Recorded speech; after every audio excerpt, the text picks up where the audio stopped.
J'espère que nous n'oublierons jamais que tout a commencé par une souris. Citation de Walt Disney le 27 octobre 1954. Cela peut paraître incroyable, mais la plupart d'entre nous n'ont jamais connu un monde sans Mickey. Dès sa première apparition à l'écran, cette petite canaille au tempérament débordant d'espièglerie est devenue le symbole de l'optimisme, de l'humour bon enfant et de la débrouillardise. Pour des millions de gens à travers le monde, Mickey, c'est Disney. À juste titre, puisque Mickey est l'âme même de notre entreprise. Citation de Bob Iger en 2020.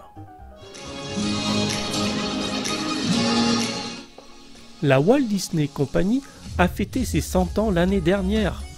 Pourtant, vous n'auriez peut-être jamais entendu ni connu cette entreprise si emblématique de nos jours si un miracle n'aurait pas sauvé notre icône Mickey. Je vais vous conter cette légende.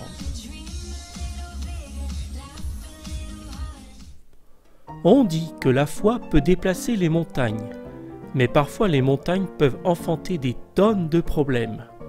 C'est ce qui est arrivé à la Walt Disney Company, qui s'appelait à l'époque Disney Brothers Studios, jusqu'en 1926, qui a été rebaptisé Walt Disney Studios.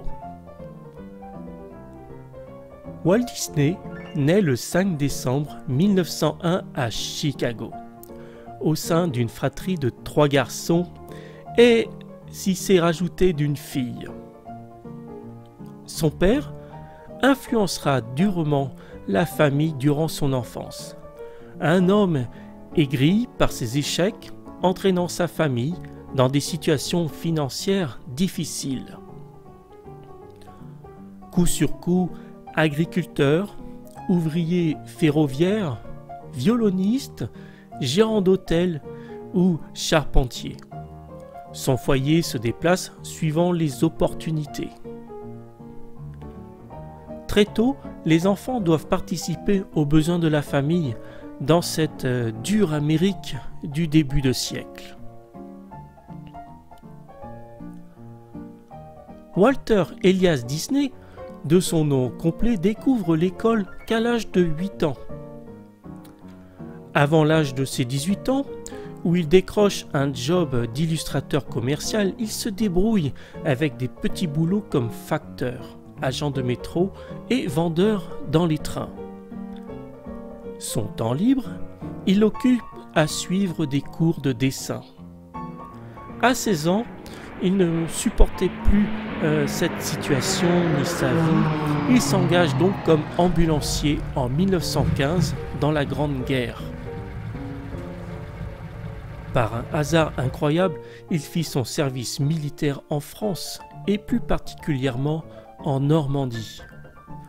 Oui, nous les fans français apprécions particulièrement les origines familiales de Walt Disney, originaire d'Isigny.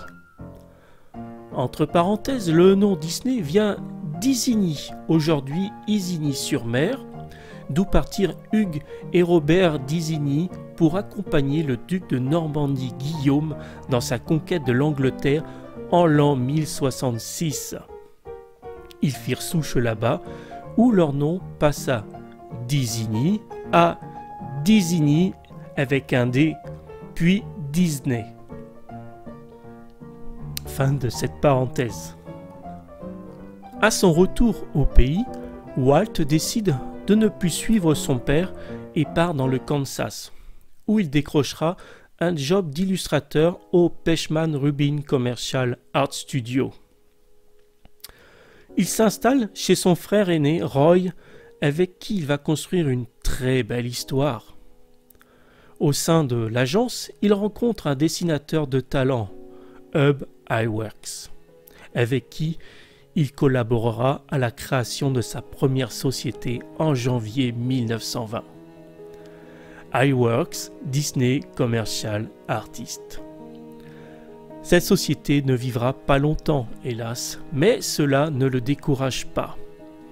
Le 23 mai 1922, il ouvre sa deuxième société, la Lone O'Grams.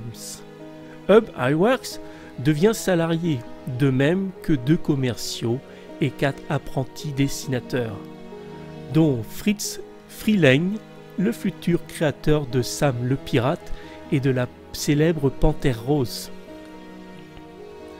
Mais hélas, l'hologramme n'est pas rentable et ferme ses portes en juillet 1923. Roy Oliver, le frère de Walt, invite ce dernier à venir à Hollywood. Disney travaille alors comme photographe indépendant et réussit à rassembler assez d'argent pour acheter un aller simple en train pour la Californie et emmène avec lui Alice Wonderland, qui vient d'être achevé, laissant derrière lui son équipe. Christophe Finch rapporte qu'il serait parti avec seulement 40 $ en poche et qu'il aurait promis à l'équipe de les aider à venir en Californie. Même s'il s'introduit sur les plateaux de tournage d'Hollywood, où il admire ses idoles comme Charlie Chaplin ou assiste au tournage du premier Ben-Hur, Walt n'oublie pas ses objectifs. Percer dans le dessin animé. Une industrie encore méprisée par le cinéma. C'est à New York que bat alors le cartoon, notamment avec le célèbre Félix le Chat. Et c'est là que viendra l'espoir, car Walt est à 2 doigts d'abandonner. Margaret Winklet, responsable de la production de Félix le Chat, a été impressionnée par la création d'Alice Wonderland, la version ultime de la société Logograms. Elle en commande 12 épisodes, un contrat qui tombe du ciel.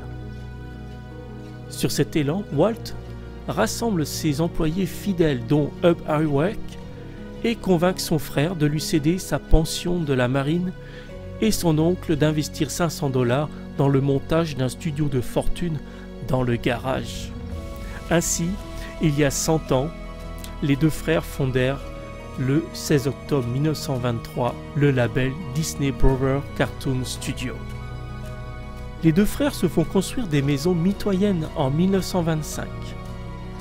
Le 6 juillet 1925, Walt verse un acompte de 400 $ pour acheter un terrain au 2719 Hyperion Avenue afin d'accueillir tous les animateurs.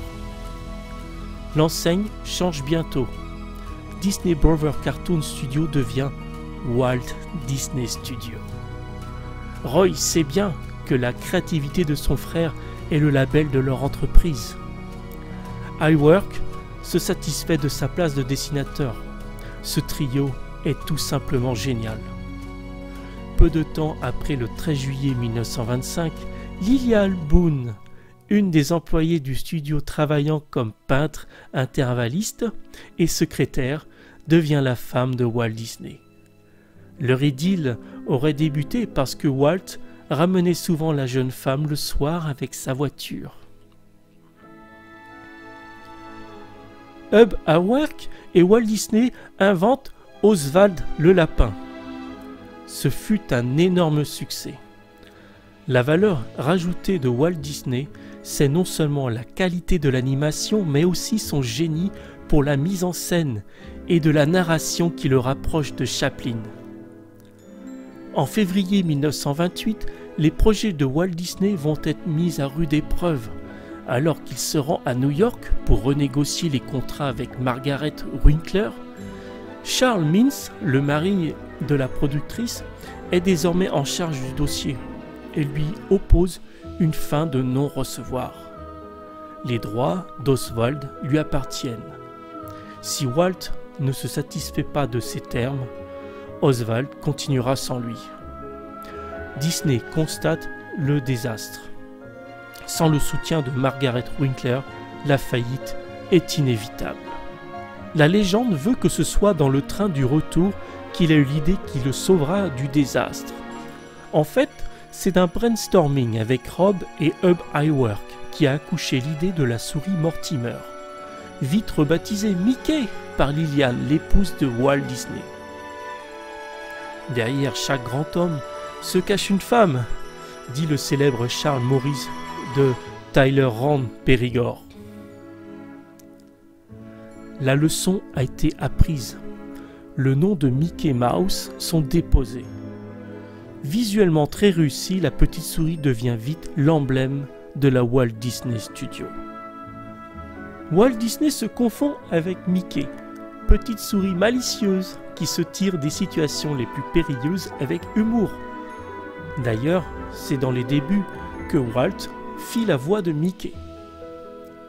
L'audio fait son apparition à cette époque dans les cinémas grâce à la Walt Disney Company avec Steamboat Willie, qui va vite emballer l'Amérique tout entière et le monde entier, qui trouve du réconfort dans cette période de crise de 1929. Mickey et Walt Disney sont maintenant deux stars.